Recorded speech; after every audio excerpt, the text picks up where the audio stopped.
ตอนเช้ามื้อนี้วันที่30พฤษภาคมปี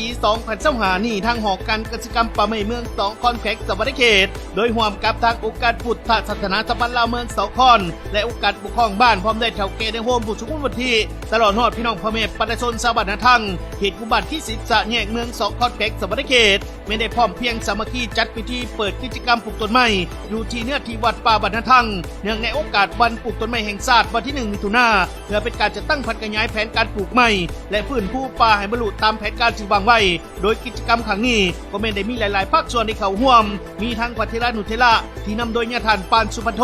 ประธานอปส.แขวงสวรรณเขตพร้อมด้วยคณะอปส.แขวงมีทั้งพระอาจารย์บริเอกบุดรรัชพลคณะประจำการอปส.แขวงมีพระอาจารย์บุญจันทร์บุญคำเจ้าคณะอปส.เมือง2คอนพร้อมด้วยคณะและก็มีทั้งเจ้าคณะสงฆ์เขตเจ้าอธิการวัดพร้อมด้วยพระสงฆ์สามเณรและส่วนว่าทั้งคณะพักคณะนำของเมือง2คอนก็ไม่ได้รับเกียรติจากคันลิทองบุญธรรมรีเลขาคณะบริหารงานพรรคเมือง2คอนพร้อมด้วยคณะพักคณะนำของเมืองคณะพักคณะนำของการต่างๆอมขางเมืองมีทั้งคณะกุบัตรที่10สะแยกที่นำโดยท่านแก้วอุดรขันติวงศ์กรรมการพรรคเมืองประธานกุบัตรที่10สะแยกพร้อมด้วยคณะและก็มีทั้งในบ้านห้องในบ้านตรงข้างมีบรรดาท่านผู้ประกอบการทางธุรกิจพี่น้องพ่อแม่ประชาชนที่ได้เป็นเจ้าภาพเจ้าศรัทธาอยู่ทั้งภายในและนอกได้เข้าร่วมและสำหรับกิจกรรมปลูกต้นไม้อยู่ที่บริเวณเนื้อที่ป่าวัดบรรณทังในปีนี้ตามการให้ข้อมูลจากท่านกัญญาชันุราชกรรมการพรรคเมืองรักษาการหัวหน้าหอการกิจกรรมป่าไม้เมือง2คอนแม่นจะได้นำเบี้ยไม้มาปลูกทั้งหมดรวม 4,000 เบี้ยในนี้แม่นมีเบี้ยไม้พันธุ์พื้นเมือง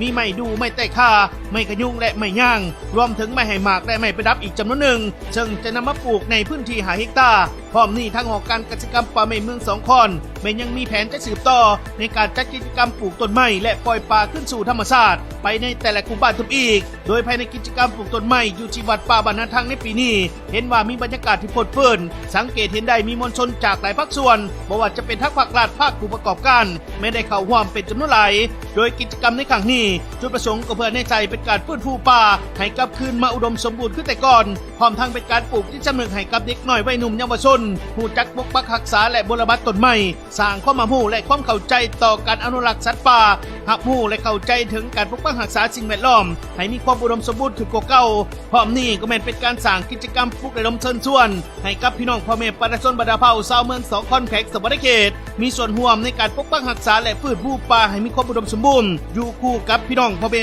ประชาชนลาวตลอดไป